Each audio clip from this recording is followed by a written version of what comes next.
Greetings, we're live in the kitchen at Tropical Smokehouse. We're going to walk through the Pitmaster's tour of Thanksgiving dinner with our dear friend and local tastemaker, Cayla Birk. Hi, guys. Okay, chef, I'm gonna be honest. I have never made my own turkey. That's music to my ears because I've done it almost 20,000 times by my math. So we're going to take you through the process. The first thing is about turkey selection. We use a bird from South Carolina called a naked turkey from Joyce Farms. We're going to walk through the unboxing and brining process. All right, so let's talk turkey. We really have just a couple steps to do, but the one thing that's going to ensure a tender and juicy result is to brine it. So we're going to walk through how to unpackage the turkey, and then while I'm talking about turkey and turkey parts, I'll walk you through the brine. So it's a very simple process that we'll walk through one step at a time, starting with the turkey. So when you bring your turkey home, if you're going to do this at the house and not let me do it, make sure that you know some things. Turkeys have two places to hide things. The first one, up inside of the neck, is where you'll always find the giblets. Make sure that you remove the giblets. This is great for dressing. You can also use it in your gravies. That's an embarrassing one to leave in and be carving the turkey at the table. The second thing is the turkey neck is usually in the body of the turkey. So we're going to remove both from the inner cavity and from the neck, the giblets and the neck. This is basically ready to go into the brine, which Cayla is going to begin to build. So we have a container with water. We're going to put a generous amount of kosher salt. We use diamond crystal salt. It's just a fine crystal and it dissolves quickly. So go ahead and put about a cup's worth. Good generous amount. And then we're going to put a little bit of honey in there also. Now sugar in brine basically will just offset the salinity. So that's going to temper the saltiness of it. Nice little pour. Good. Voila. We'll give that a whisk. And I'll sneak over here while you're whisking. We have the traditional Thanksgiving bouquet of herbs: parsley, sage, rosemary, and thyme. It may sound cliche, but Simon and Garfunkel don't lie. We're going to just bruise those lightly in our hand, ball them up a little bit just to release those aromatics and into the drink. We have all of that in there.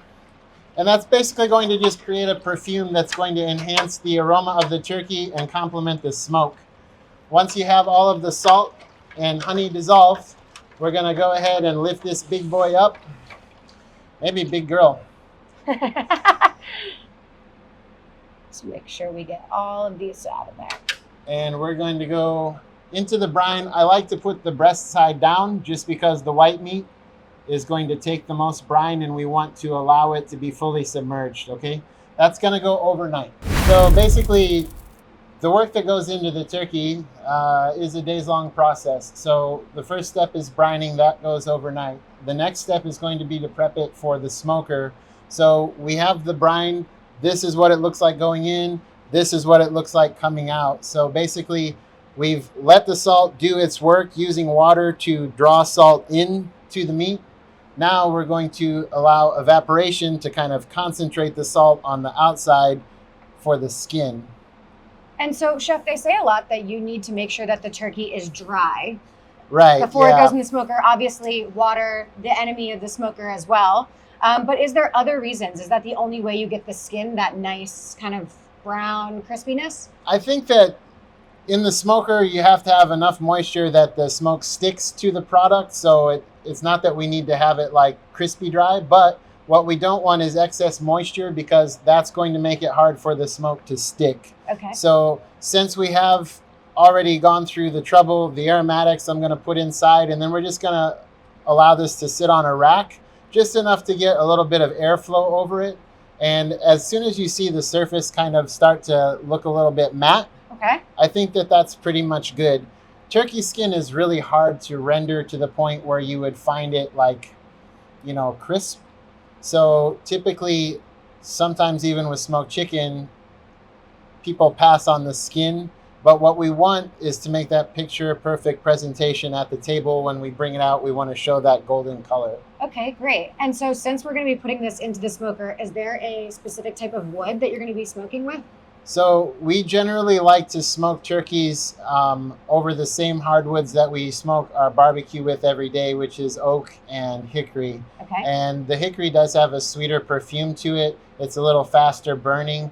The oak is a little bit milder and more peppery, and it has a more sustaining fire. So those two things are going to allow this turkey to get cooked all of the way through without getting too much color on the outside.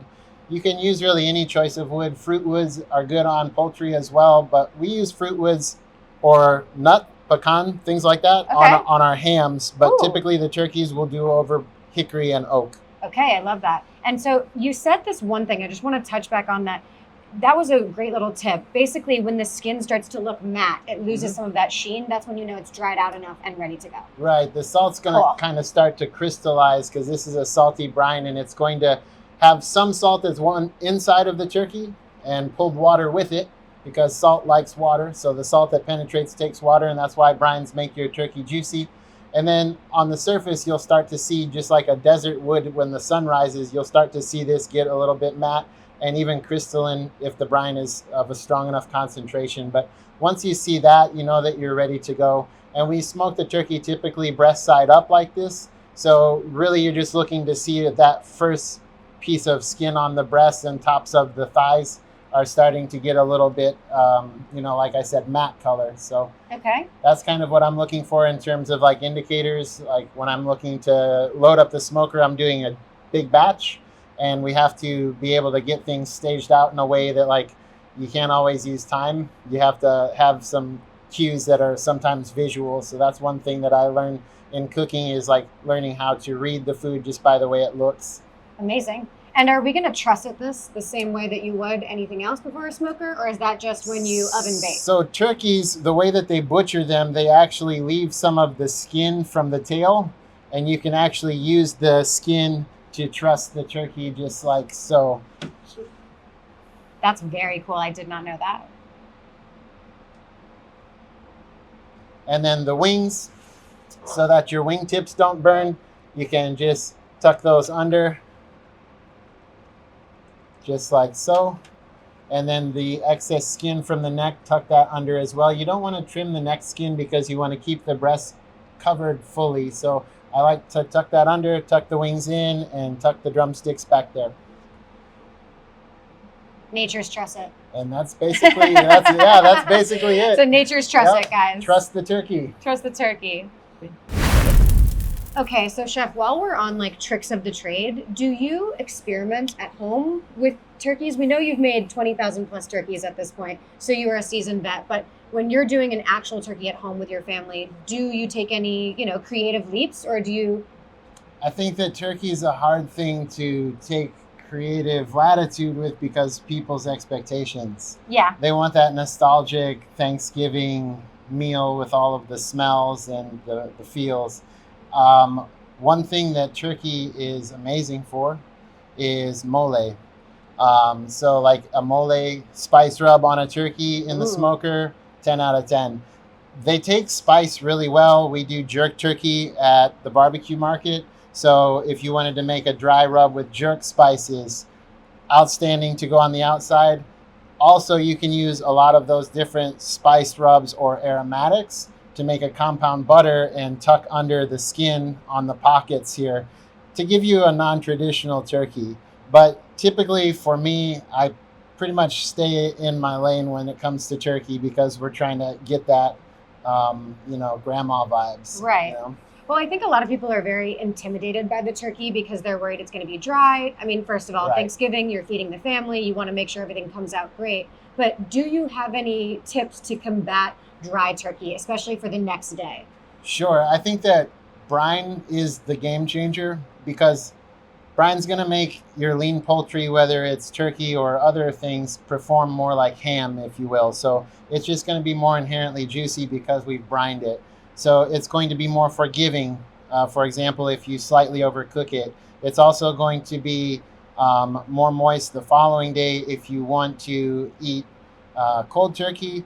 You don't have to smother it with all of the gravy and sauce and all of that stuff. You can enjoy that, which I do quite often, just cold turkey. For me, the next day, though, where my money's at is a turkey Manhattan. So I'm going to actually slice some turkey or pull some of the dark meat and warm it with gravy and then put that over toast. Wait, we need to tell people Yeah. Rick's turkey does not need gravy. It doesn't need gravy, but we're gonna make one anyways. Yeah, I think that's really, like, for me, that's my Thanksgiving leftover sandwich dream is a Manhattan. Okay, I love that. All right, so the next stop on the turkey train is the smoker. So we've got this thing brined. We're in day 2. It's been dried. It's prepped to go into the smoker. One of the things that people really get fixated on is how long does it take to cook a turkey? The age-old question. How long does it take to cook a turkey? Am I guessing? Okay, my educated guess, 3 hours. And then maybe like half an hour uncovered. That's a baked turkey, though. We're smoking a turkey. One of my favorite witticisms as a chef was that you don't cook clocks. So we're going to put this turkey in the smoker until it's done. We're looking for temperature inside of the white meat and inside of the thickest part of the thighs. So that's really going to be dictated by how hot the smoker is, how well you manage the fire, how many turkeys you're loading in. So there's a lot of really variability. And what we're going to focus on mostly is just doneness. Okay. So in terms of planning, don't worry about that. I'm here for you. If you were going to do this yourself, tee it up at the house or whatnot, you're going to want to start this a half a day in advance so that it has time to cook properly and then also rest before carving. But yeah, turkey timing is really like, it's almost as bad as chicken math. Don't get me started on chicken math. And Chef, it's nice that we're going through this whole process together and I'm learning everything. But for the average person, this could be a pretty daunting task. Right. But that's okay because Tropical Smokehouse is here to provide you guys with the best cooked turkey of all time. So we've been here for Thanksgiving support for a few years now, and we're quite well known for it. So yeah, we keep a lot of that information to ourselves, but it's not really that it's proprietary. It's just sometimes it depends. All right. Well, let's get this bird in here, All right? So we're going to go into the smoker, and we're going to take it off of the trivet. Swing it this way more. This way. Oh! There we go. And we're going to go right into the rack. Friendship. All right. And then pull it back. And there we go. So right now we've got moderate fire, 220, 240 degrees, just to like start to get some heat penetration and to get the initial smoke to set on the skin. All right, Chef. So important part of the day, turkey in the smoker.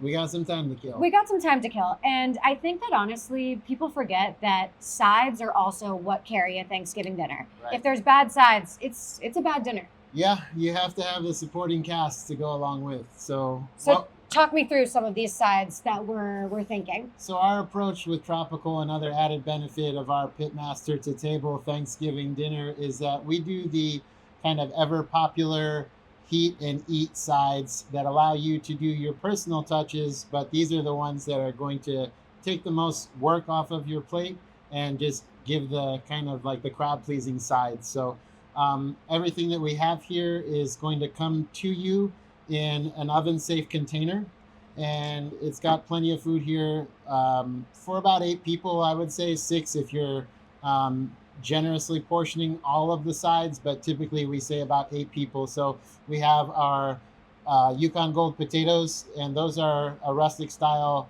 mashed potato with brown butter, garlic, thyme, and some scalded milk. Then we have our cornbread dressing, so that has some of the turkey fat to make the base of onions, celery, parsley, sage, rosemary, and thyme, just like the brine. Some of our cornbread, and then this also has, I like to put some potato roll croutons inside so that it has kind of like the sweetness of the cornbread, but also that texture of the potato rolls. Amazing. And then you have to get your green vegetables in. Balance. A little bit of balance. What they call that, hormesis. It's like when you have to eat something that kind of poisons you, but it makes you stronger. So green vegetables there. We have roasted Brussels sprouts with bacon and onions. So kind of in the vein of Southern in terms of, we want to season things pretty heavily, cook the vegetables with bacon and onions, rustic, and kind of goes along with the Smokehouse Thanksgiving dinner. And then last we have the gravy for the mashed potatoes, which this is star my of the gravy. show, right? You won't be receiving such a large gravy. This is my gravy. But this is brown turkey stock, brown roux, and a lot of cracked black pepper. So this has like a very kind of rich gravy flavor. And that pairs well with both the dressing and the potatoes. So that's kind of like the added sides. And then also we do the squash pie also, but these are the savory sides. So the prep on them is basically take the lids off, put that in the oven while the turkey is heating, and then bring it all to the table. I like to do the little Mrs. Doubtfire action. So take them out of these containers, put it in a really fancy vessel, take it to the table, and make it nice so that the table setting, we don't want to bring these types of things out unless you're kind of going for that aesthetic. But we're not going to tell anyone. It's a secret. We're not telling anyone. They'll never know. They'll never know. How would they know? Gotcha. Ready? All right, so if you have any degree of luck, you'll be able to produce something like this. We'll bring the tray to the hot food, transfer onto the tray.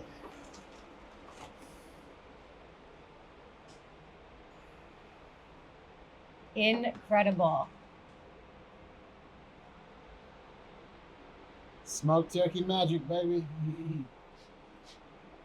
Shoot too. Deep on your salt.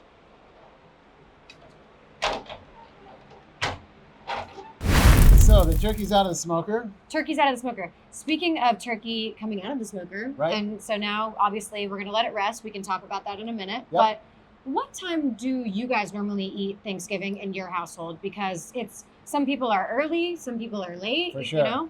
Talk to me.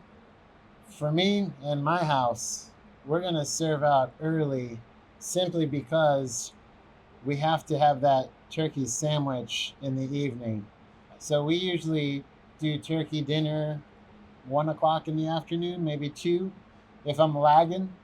But yeah, I'm a fan of the early. How about you? You know what? I'd say that we were always a mixture of things. We definitely start cooking early, and there's always food out before all day affair. All day Yeah, affair. It's an absolutely. all day affair in my house. We feed a lot of people who have nowhere else to go for Right. Thanksgiving as well. So I our heard house, you're a fan of something called a turducken. we are a huge fan of a turducken in I my know house. what a turducken is. I don't know why I said it like I mean, that. well, here's the thing. It had its heyday. I think people were really into it for a while. Guys, for those of you who don't know, Right. turkey stuffed with a duck, stuffed with a chicken. It seems aggressive, but it's actually delicious. 3 in 1. 3 in 1. You can't beat it. Can't beat it. All the poultry you could want in every form, you know? And then they usually do like a delicious stuffing or like dirty rice or Cajun seasoning or I'd say some kind of thing it like tends that. to be Cajun. Yeah. And, we've done a lot of like the traditional, we've talked about the sides. You have the Right. cornbread dressing on the side that everyone can get from Tropical. Right. But in terms of stuffing, are you more like a classic or a chaotic? So I have a controversial one. We make the cornbread. That's the crowd pleaser. My dad, when I was a kid, used to make smoked oyster dressing. Ooh. Smoked oysters are not for everybody. They come in a can. Most people have as much regard for them as they have for like canned sardines. But he would put oysters into the dressing and make a dish separate that he would enjoy. Okay. And so like if I wanted to do something chaotic, I definitely smoked oyster dressing is like, since we have a smoked turkey, you could just do oyster dressing because we don't want to, overwhelm the senses. But yeah, I think that you can get very creative with dressings. They're really good for, really anything that you want to add punctuation or seasoning. Like if you wanted to add like roasted apple or something more sweet, you can really play around with those a lot. And it doesn't have to be based off of bread either, but definitely like for sides, I think that we play around more with our condiments and salads and keep our hot sides pretty center of the road. to be standard. Yeah. Well, I mean, everybody has their own family traditions. So yours Right. is a long-standing smoked oyster. Right. And then do you have any other family traditions? I mean, it's a big football day. We've got a lot Right. going on Thanksgiving. So what's another family tradition Yeah. that Well, you have? when I was a kid, the thing was mostly my uncles would get together and, have maybe a little Jack Daniels and do a turkey shoot where they would basically just be, getting ready for hunting season. But our tradition, what I love to do, I call it the turkey truck. So after Thanksgiving dinner, we'll go out and go for a walk. So we're lucky enough to live on the backside of a park that has a 2-mile walking path. Love that. So we'll go and do a lap in the park and kind of get that, turkey worked out of the system so that you're not going to do the tryptophan trance nap after Thanksgiving. Yeah. Well, you also need to regain some energy because Right. you got to have your turkey sandwich at Right, night. right. I like that, Chef. I I think you're think the you gotta- only person I know who doesn't wait You till have the to have next day. stamina. You have to have stamina if you're going to have We're coming turkey back with the dinner turkey and a sandwich. turkey sandwich in the same day. Love it. What about you? What's your favorite thing to do on Thanksgiving? I'd say for us, our biggest tradition, we're not exactly a big sports family. We don't choose like the most traditional senses, but the turducken was always a thing. But we we touch on the fried turkey. Oh, yeah. Big Absolutely. time. And they always, when I was a Absolutely. kid, I want to help with it, but obviously a turkey has to be slowly Right. lowered into Right, the oil. right. There's all the horror videos on Oh, yeah. the social media, everything of people. My favorite aspect of fried turkey is that Cajun butter injection. So good. The skin. And that's like... Fried turkey skin is a pinnacle of turkey skin. Mhm. You can fry some turkey. You can actually take a smoked turkey and then fry it if you wanted to, but I don't think you're going to want to go through all that trouble. Once the turkey is this far along, the easiest thing for you to do is just to briefly reheat it in the oven. Okay. But definitely fried turkey is to die for. Amazing. So you guys are really taking all of the work out for people so they can enjoy their loved ones on Thanksgiving. We've got Tropical doing all the heavy lifting. It's people helping people. People helping people. That's what Powerful Thanksgiving's stuff. about, guys. Right. Can we run through, just while we're here, like how they reheat their turkey? Yes. Turkey reheat? Yes. Yep. Okay, so Chef, obviously people are going to have a lot of questions. They want to reheat this beautiful turkey correctly. So why don't you walk us through the best way to do that? So this turkey, we're going to smoke and chill, and then we're going to send it home in a foil pan a little bit smaller than this tray with just foil over the top. What we want to do is allow the turkey to temper up to room temperature. So take it out of the refrigerator on Thanksgiving Day for an hour, maybe 2, and then go into the oven and just reheat this until it's around 155, 165 degrees, just to warm it through. We don't want to cook it too much more.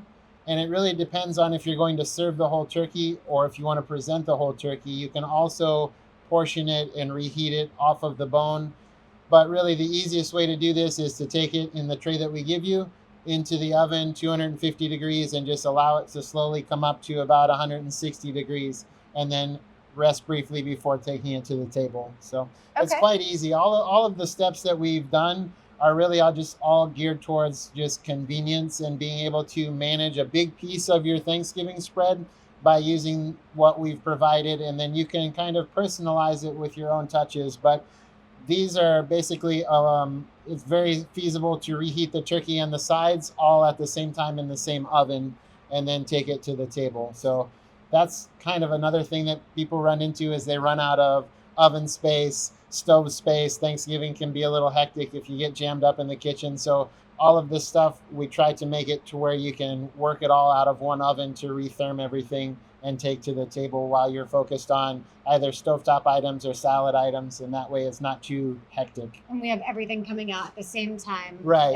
It's easy.